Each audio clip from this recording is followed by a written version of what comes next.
अस्सलाम वालेकुम। अबरार रशीद आपकी खिदमत में एक मरतबा फिर हाजिर है। और मैंने इससे पहले वाली वीडियो में यानी गुज़श्ता वीडियो में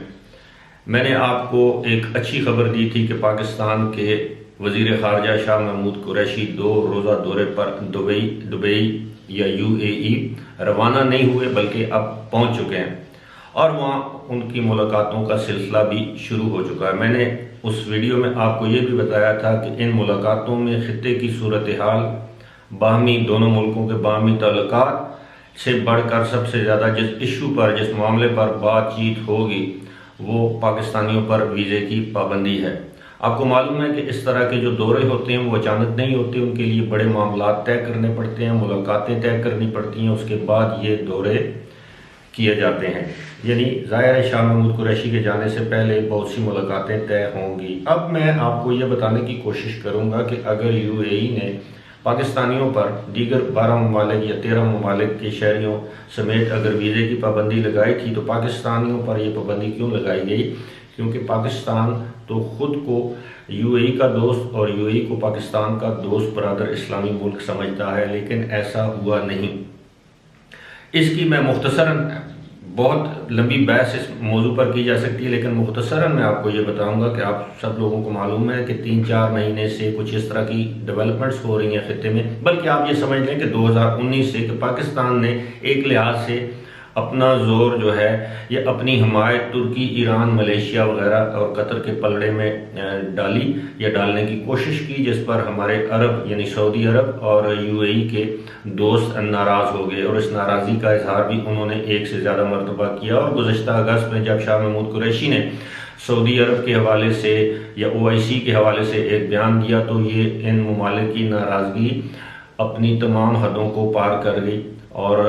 बराह रास्त या बिलवास्ता धमकियां भी पाकिस्तान को दी गई। और इसी नाराज़गी के सिलसिले में सऊदी अरब ने जो पाकिस्तान को $2 अरब का कर्जा दिया हुआ था वो कर्जा भी वापस ले लिया।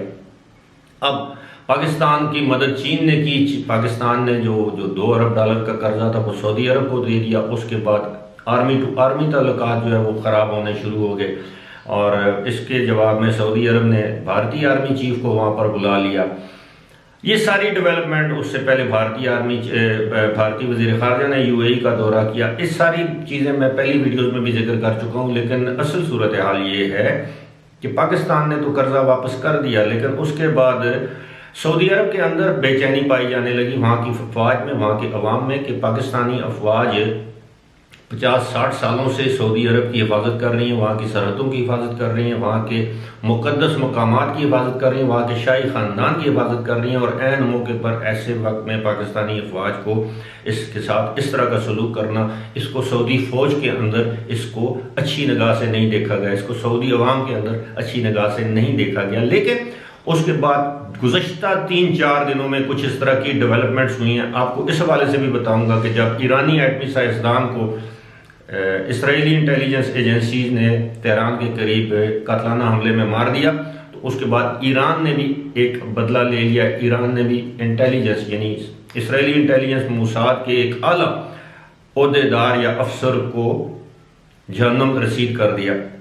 उसके बाद जद्दा में हमले हुए। ये सारे मामला कहने का मकसद ये है कि उसके बाद जिस तरह मैं हमेशा आपको कहता हूँ कि शहजादा मोहम्मद बिन सलमान को होश आई, उन्होंने होश के नाखून लिए, उनको उनकी इंटेलिजेंस रिपोर्ट्स आई कि जनाब आप पाकिस्तान से हालात को बिगाड़ कर खित्ते में अमन कायम नहीं रख सकते, यमन की सूरत हाल आपके काबू से बाहर होती जा रही है, आप कुली तौर पर भारत और इसराइल पर इन्हिसार नहीं कर सकते और पाकिस्तान की नाराज़गी मोल लेकर आप ये सब कुछ नहीं कर सकते, और अगर आप कतर और तुर्की की तरफ दोस्ती का हाथ बढ़ा रहे हैं तो पाकिस्तान को आप अपना दुश्मन क्यों बना रहे हैं। इस सारे मामला के बाद गुज़श्ता 2-3 दिनों में कुछ ऐसी डेवलपमेंट्स हुई। अब यहाँ पर मैं आपको ये बताऊं कि अब वजारत ख़ारजा, हुकूमती ज़राए और बहुत से दिफाई और सफारती तजियाकार इस बात पर मुत्तफिक हैं कि यूएई ने जो पाकिस्तानियों पर वीज़े की पाबंदी लगाई दर हकीकत वो सऊदी अरब की इमा पर लगाई। सऊदी अरब खुद इतना बड़ा इकदाम नहीं उठाना चाहता था कि ज़ाहिर है इससे पूरी आलम इस्लाम पाकिस्तान में सऊदी अरब के खिलाफ नफरत की लहर दौड़ जाती पाकिस्तान को एक वार्निंग देने के तौर पर सऊदी अरब ने यूएई से कहा कि पाकिस्तानियों के वीज़े वक्ती तौर पर सस्पेंड किए जाएं, बंद किए जाएं, ताकि पाकिस्तान की चीखें निकलें, क्योंकि उनकी आमदन का एक बड़ा जरिया जो है वो मुतासर हो जाएगा। जिसके बाद यूएई ने यह कदम उठाया और इस कदम का ऐलान नहीं किया गया। खबर लीक हुई, पूरी दुनिया में फैल गई, पूरी दुनिया के ज़राए अबलाग ने इस खबर की तशहीर की। पाकिस्तान की हुकूमत काफ़ी अरसा खामोश रही। जब सोशल मीडिया पर, इलेक्ट्रॉनिक मीडिया पर, प्रिंट मीडिया पर शोर व वेला किया गया तो जुल्फी बुखारी जो वज़ीर-ए-आज़म पाकिस्तान के मुशीर हैं, उन्होंने कहा कि ये सब झूठ का पुलंदा है ये खबरें, और उन्हें इस झूठ पर अपने जो उनके हम मनसब हैं या यूएई के जो वज़ीर हैं